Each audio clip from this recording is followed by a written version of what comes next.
guys, how's it going? Today we're going to talk about fishing like always. We're talking about a tube.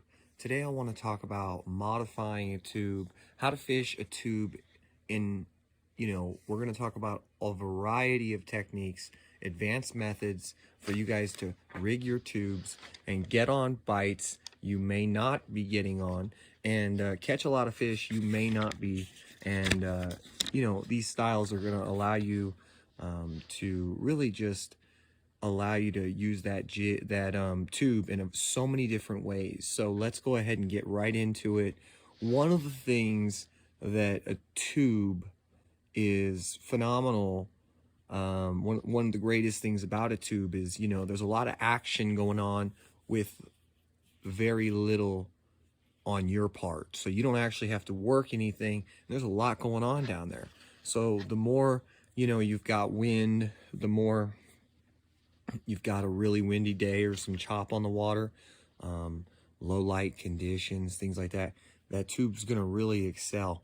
A lot of times, one of the things I don't hear people talking about is ripping a tube, snapping a tube. And I don't really get it because, if you guys aren't familiar, it's basically taking a tube and getting a heavy rod, something really with some power and backbone, and just, ripping that tube, snapping it right in from the cover out of the grass, mostly grass we're talking about, thick grass, thin grass, doesn't matter.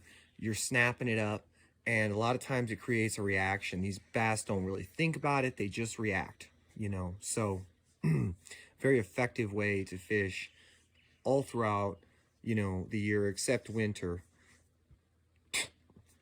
One of the cool things about this is you can also do it offshore. You can do it in deep water as long as there's a little bit of structure. The general rule is anywhere you think you might snag up is a great place to fish a tube. So let's go ahead and talk about some of these modifications. One modification you can make to a tube is, you can cut it down. Everybody's going to do that, okay? Sometimes I'm going to recommend not to cut it down unless you have to. Stay original. Don't touch it.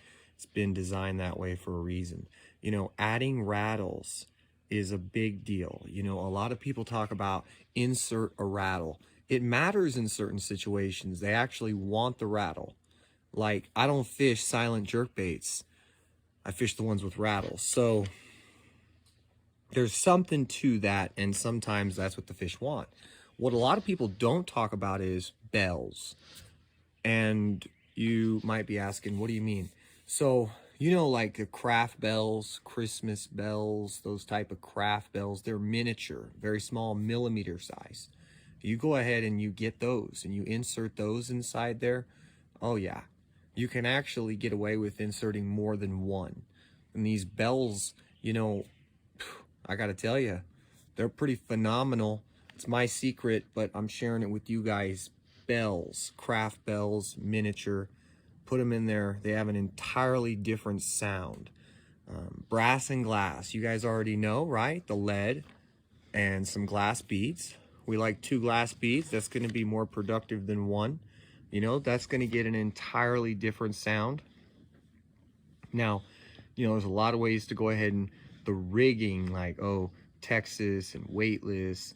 Weightless can be effective just, in general, Texas rig. But then again, you can literally flip and pitch, one of these tubes and it'll just catch fish. You want to add a tube as a trailer, it's phenomenal. Put it on the back of a chatterbait, put it on the back of a spinnerbait. You want to drop shot a tube, that's great. You want to Carolina rig it and drag it, that works.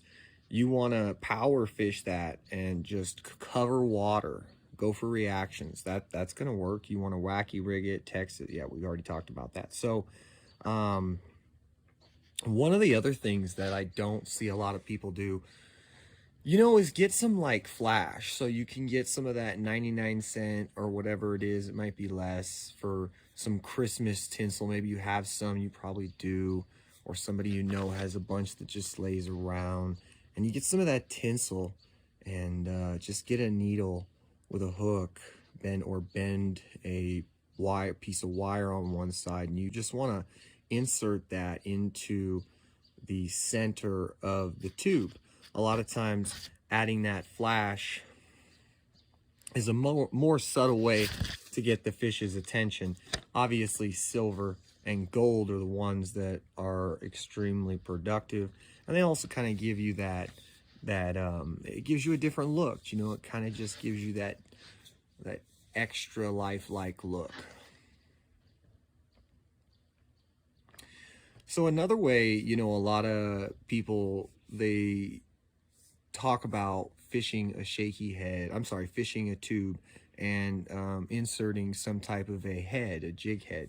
Well, what I don't really hear a lot of people talk about is, you know, the actual jig heads. You've got an option. You know, you can put a ball head jig in there, and you can put a just a tube jig insert, you know, a tube jig lead head in there, which is designed for, you could put a darter head in there. You can put a shaky head hook. You can go ahead and try to squeeze a micro football, mushroom style, arky, you know, banana.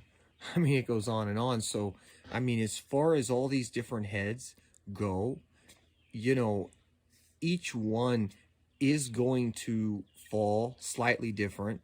Each one is going to work slightly different as you're hopping it along or jigging it or dragging it. It's going to react a little different. So remember, you might want to play around, get a couple of those jig heads each particular type, and then that way you can say, okay, you know, I really don't like this one. It seems to just snag on everything, right? And I don't like this one because, you know, this one's just the way it falls, right? So things like that, you know, take a little bit of time on the water, but I prefer to throw a general ball head, you know, in there. I've done a whole bunch of things, but ball head's fine. So I hope you guys get out there, catch some fish on a tube, and these are some modifications, some tricks, some methods that you can go ahead and do, you know, to catch fish. And don't forget your screw locks. You know, adding a screw lock with a spinner or a blade, some type of a Colorado spinner or a willow leaf, something like that's going to be really productive. You can, you know, put that on there, and as long as your bait's keeled, as long as you've got some weight to it, you know, you can chuck and wind. You can kind of use that as like a even more micro spinner. So hope this helps, guys. Go out there, catch some fish.